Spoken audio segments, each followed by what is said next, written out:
Graça e paz, irmãos, sejam bem-vindos à Rota 1. Eu me chamo Loíde, eu sou pastora aqui do ministério e para mim é um prazer estar com você nessa rota de crescimento. Bom, nessa aula nós iremos falar sobre um tema muito importante que é fé. A pergunta é, o que é fé? E para a gente começar, nós vamos ler Hebreus 11:1, que diz o seguinte: ora, a fé é a certeza daquilo que esperamos e a prova das coisas que não vemos. Vamos falar de novo? A fé é a certeza daquilo que esperamos e a prova das coisas que nós não vemos. Hebreus 11, o capítulo 11, ele é conhecido como o capítulo da fé, onde todo o capítulo vai falar sobre os grandes heróis da fé. E é dentro desse texto que nós iremos aprender sobre a fé. Eu quero que você entenda que essa palavrinha fé, ela refere-se a uma confiança, a uma convicção, a uma certeza. É como se nós pudéssemos traduzir essa palavra fé como uma substância, um fundamento. Então eu quero que você entenda que para a sua fé cristã, ela precisa ter um fundamento, assim como esse prédio que tem aqui, não é? É um prédio grande, mas se não tiver o fundamento, o que vai acontecer? Esse prédio vai desabar. E assim é com a minha vida cristã e com a sua vida cristã. Você precisa de um fundamento, e esse fundamento é pela fé, onde toda a nossa jornada cristã, ela é construída, tá bom? E dentro dessa palavra fé, nós temos a confiança, a nossa confiança. Bom, aí ele começa, ora, a fé é a certeza daquilo que esperamos. A pergunta é, o que nós estamos esperando? O que nós estamos aguardando? E aqui refere-se à promessa de Deus que ainda não se cumpriram plenamente. Quer ver, por exemplo? Por exemplo, a redenção final, a plena salvação e a restauração de todas as coisas. Eu e você cremos que um dia nós estaremos eternamente com o Senhor. Então a fé é a certeza daquilo que nós esperamos. Nós estamos esperando a redenção final. Nós estamos esperando também a vida eterna, a nova criação, um futuro glorioso que é preparado para aqueles que creem. Nós estamos esperando também, essa espera do que, Loíde? É a respostas das promessas presentes, não é verdade? Deus, ele vai prover força, ele vai prover consolo, graça, mesmo quando eu e você ainda não vemos, nós sabemos, porque é o nosso fundamento, ou seja, nós estamos esperando. Agora, esse esperar não é um esperar passivo, mas é uma esperança ativa, cheia de alegria no caráter de Deus. E é por isso que essa fé, isso que nós esperamos não está baseado no que nós sentimos, mas em quem Cristo é. Amém? Então, a fé é a certeza daquilo que esperamos e é a prova das coisas que não vemos. Quais são os fatos que nós não vemos, mas nós temos fé para isso? Os fatos que nós não vemos, aqui são as realidades espirituais. Ou seja, quer ver uma coisa? Nós sabemos da existência e da presença de Deus. Mesmo que eu não esteja vendo, você já viu Deus alguma vez?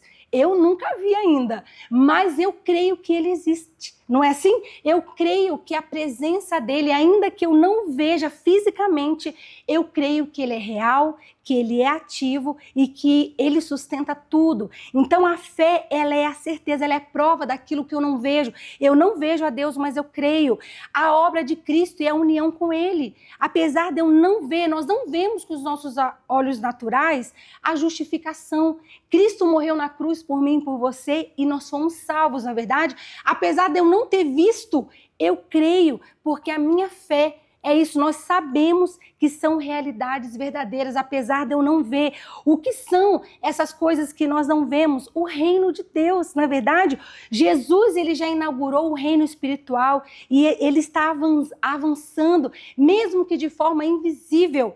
Nós não vemos, mas nós sabemos que um dia esse reino estará aqui. Então, essa convicção invisível, ela não é uma fé cega, mas é uma confiança fundamentada na fidelidade de Deus, que é revelado na sua palavra. Então eu preciso que você entenda que quando nós estamos falando dessa fé salvadora, nós não estamos falando de um ato mágico, né, de algo que vai acontecer, não. Ela é o seu firmamento, é o seu fundamento. Nós cremos em Cristo Jesus e essa fé é quando nós temos essa convicção absoluta nas promessas de Deus, mesmo que elas ainda nós não estamos vendo com toda a plenitude, mas nós cremos, né? John Piper, ele vai dizer o seguinte, ele diz, a fé é a mão pela qual agarramos realidades celestiais. Ainda não a vemos, mas vivemos como se já possuíssemos, amém? Porque Deus garantiu essas promessas. Então, Hebreus 11 vai falar sobre a fé. Então, você sabe que a fé, então, ela é a certeza do que você espera. Então, o que nós estamos esperando? Você precisa saber o que você está esperando. E a fé, ela é a prova das coisas que nós não vemos. Amém? Bom, agora que você já sabe o que é fé, para que serve a fé? Por que nós estamos tirando aqui uma aula para falar sobre a fé? Para que serve a fé? A palavra de Deus diz o seguinte, o justo viverá pela fé, não é assim? Lá em Romanos. Agora, para que ela serve? Vamos ver o que diz lá em 1 Pedro 1, do 7 ao 8. Você pode acompanhar aí, olha o que diz. Uma vez confirmado o valor da vossa fé, redunde em louvor, glória e honra na revelação de Jesus Cristo, a quem, não havendo visto, amais, no qual, não vendo agora, mas crendo, exultais com alegria indizível e cheia de glória, obtendo o fim da vossa fé, a salvação da vossa alma. Ou seja, para que a fé serve? A finalidade, o objetivo final da fé é a salvação. E é por meio dela que o cristão ele consegue se relacionar com Cristo mesmo sem vê-lo. É impossível você ser salvo se você não tiver fé, porque você está crendo naquilo que você não viu, você está crendo nas coisas que você ainda espera, e para que você consiga isso, precisa da fé. Ou seja, sem fé é impossível que você seja salvo. Então, Luíde, qual é a finalidade da fé? É para a salvação. Agora a pergunta é, entendi o que é fé, entendi para que serve, agora como que eu obtenho a fé? Será que é por um esforço humano, um pensamento positivo? Será que é assim que eu obtenho a fé? Não. A fé, ela é um dom divino, ela é um fundamento essencial, não é algo que eu consigo produzir por mim mesmo, mas isso é um dom. Olha o que diz Efésios 2:8, pois vocês são salvos pela graça por meio da fé. E isso não vem de vocês, é um dom de Deus, ou seja, a fé, ela é uma graça soberana de Deus, que abre os nossos olhos do coração para ver a beleza e as verdades de Cristo. Não é algo que eu possa produzir. Quando você recebeu a Cristo, quero que você lembre aí, alguém falou de Cristo para você, ou você viu num canal de televisão, ou a sua mãe te ensinou desde pequeno, em algum momento a semente da palavra de Deus foi lançada no seu coração e você teve fé para acreditar. Mas não é algo que você produziu, foi o próprio Deus que produziu. Em Romanos 3:11, a Bíblia declara, não há ninguém que entenda, ninguém que busque a Deus. Por causa da nossa humanidade caída, era impossível que eu conseguisse ter essa fé. Então a fé foi dada por Deus, é um dom de Deus. Então isso quer dizer que nós não temos nenhum papel então com a fé? Então quer dizer que se a fé é um dom de Deus, eu não preciso fazer mais nada então? Agora é tudo responsabilidade de Deus, eu não tenho que fazer nada? Não, de jeito nenhum. Nós temos uma responsabilidade em zelar e alimentar a nossa fé como ferramenta para abrir a nossa própria fé, mas também para outros homens. Olha o que diz em Romanos 10:17. E assim, a fé vem pela pregação. Algumas traduções dizem, a fé vem pelo ouvir. Ouvir o quê? A palavra de Deus. Então, nós temos duas responsabilidades com a fé. Primeiro, nós precisamos ouvir a palavra de Deus. E aqui está falando de um relacionamento, de você conhecer a Cristo intimamente lá no seu quarto, lendo a palavra de Deus. É impossível você acreditar em algo que você não conhece. Irmãos, presta atenção. Vir aos domingos, ouvir uma pregação não é suficiente. Porque para que você tenha fé, você precisa conhecer. Mas como você vai conhecer a Deus se você não lê a Bíblia? Porque Deus, ele se revela através da sua palavra. Então a sua responsabilidade é conhecer a Deus, é se relacionar com Ele, é você ouvir a palavra de Deus. Essa é a nossa primeira responsabilidade. Agora, a nossa segunda responsabilidade é proclamar o Evangelho. Porque como as pessoas irão conhecer a Cristo se não há quem pregue? Olha o que diz Romanos 10:14. Como, pois, invocarão aqueles em quem não creram? E como crerão naquele de quem não ouviram? E como ouvirão se não há quem pregue? Então, como que as pessoas crerão em Cristo? Como que elas terão fé? Através da pregação da palavra. Então, nós sabemos que a fé é um dom de Deus, é Ele que nos dá, mas nós temos a responsabilidade de conhecer a Cristo, de ouvir a tua palavra, de estudar a Bíblia, de nos relacionar com Ele, ter intimidade com Ele. Mas segunda responsabilidade, eu devo proclamar o Evangelho. Você conhece a Cristo hoje porque alguém falou de Cristo para você. Foi seu pai, sua mãe, seu tio, um pastor, um amigo. Alguém falou de Cristo para você. E a fé, então, o Senhor deu, né? Essa fé. Agora, as outras pessoas também precisam ouvir sobre esse Cristo que nos salvou e fez toda essa obra maravilhosa na cruz, né? Então, nós devemos conhecer. Eu quero só ressaltar algo aqui muito importante, que quando eu falo que a nossa responsabilidade é conhecer a Cristo, eu quero que você entenda que Cristo se revela de duas formas também, de várias formas, mas eu quero ressaltar que Cristo, o próprio Deus, ele se revela, né? Quando você olha a natureza, ele está se revelando, né? Os seus sinais, suas maravilhas e prodígios são revelados através de toda a natureza, mas ele é revelado também. Se você quer conhecer a Deus, você precisa conhecer quem é Cristo Jesus. Porque tudo que você precisa conhecer a respeito de Deus está revelado em Cristo Jesus. Então nós precisamos compreender e estudar. Mas nós não podemos simplesmente conhecer a Cristo de uma forma intelectual apenas. Nós precisamos ter um conhecimento de experiência.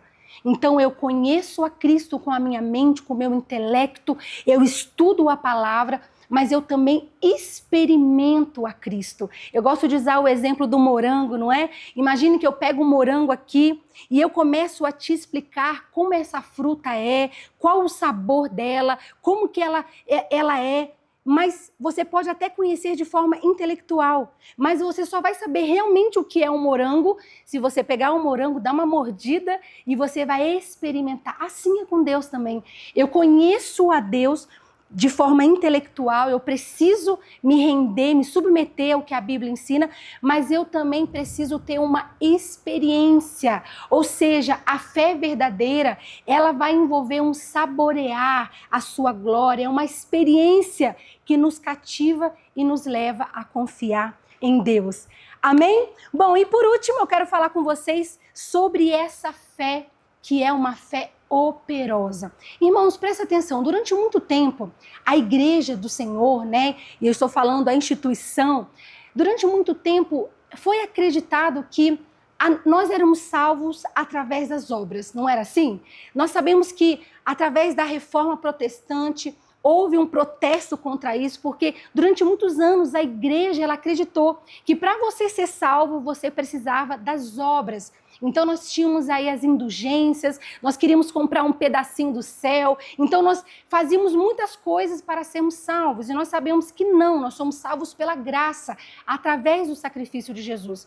Mas então a igreja saiu desse extremo aqui, e nós vamos para outro extremo, onde nós achamos que nós não precisamos de obras nenhuma. Nós achamos, não, isso é coisa de obras, é coisa de... Nós não somos salvos pelas obras. Mas você sabia que a verdade é que nós não somos salvos pelas obras, mas as obras é a consequência de quem é salvo. Então, se você tem a fé, se você é salvo em Cristo Jesus, a consequência são as obras, né? Nós precisamos, olha o que diz a palavra em Romanos 10, 9, diz o seguinte: se com a tua boca confessares Jesus Cristo como Senhor e em teu coração creres que Deus o ressuscitou dentre os mortos, serás salvos, porque com o coração se crê para a justiça e com a boca se confessa a respeito da salvação. Então esse confessar aqui não é apenas uma crença interna, mas é uma declaração externa que vai impactar toda a nossa vida. Então nós realmente precisamos ter as obras. As obras, elas não me salvam, mas é a consequência. Lá em Tiago vai dizer que uma fé sem obras é uma fé morta. Então não adianta dizer que eu creio em Cristo, não adianta dizer que eu tenho essa fé salvadora, que hoje eu sou filho de Deus e o meu comportamento não mudar. Se eu não tiver um olhar para o próximo, se o exterior não tiver prova disso. Então eu creio com o coração, mas eu confesso com a boca. Então a minha fé, ela tem que ser uma fé operosa também. Amém? Bom, para a gente concluir aqui, quero recapitular o que nós falamos nessa aula sobre fé. Primeiro, fé é a certeza e a prova daquilo que nós esperamos, tá certo? A fé, ela é um dom soberano de Deus, ou seja, não é uma conquista humana, mas sim é uma graça que nos capacita a crer e nos relacionar com Ele. A fé, ela é o fundamento, ela é a raiz da nossa caminhada cristã. Não tem como você viver sem fé, porque você precisa de fé para se relacionar com Deus e crer nas suas escrituras também, né? A fé é a confiança em Deus, em seu caráter, e não na nossa própria capacidade de crer. Fé não é sentimento, mas é a certeza do caráter de Deus. Fé é um conhecimento que vem da revelação de Deus. É um ver e também um saborear a sua glória e transformação do nosso coração, né? E por último, a fé, ela é operosa. Ou seja, ela é visível externamente, ela produz ações, né? A confissão pública é como um transbordar. As pessoas, elas veem agora que você é filho de Deus e que você crê no nosso Salvador. Amém? Que você coloque, você que está iniciando essa rota, entenda sobre a importância da fé, que você alimente a sua fé e que você proclame o Evangelho. Eu espero você, então, nas nossas próximas aulas.